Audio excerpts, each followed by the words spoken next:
sessizce sev söylesin. Esdikçe seher benim göz gözüme dokundukça, saçımı sığalladıkça seni duyur, ama sen olmadan, mənə dokunmadan.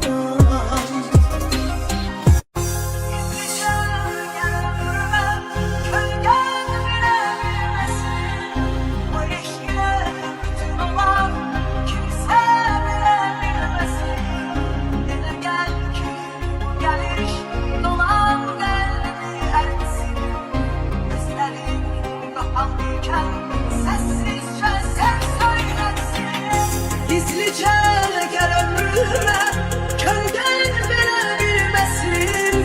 Bu eşk ile bütün olan kimse bile bilmesin.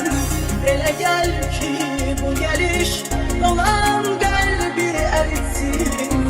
Gözlerin kapalıyken sessizce sev söylesin. Esdikçe seher benim göz gözüme dokundukça, saçımı sığalladıkça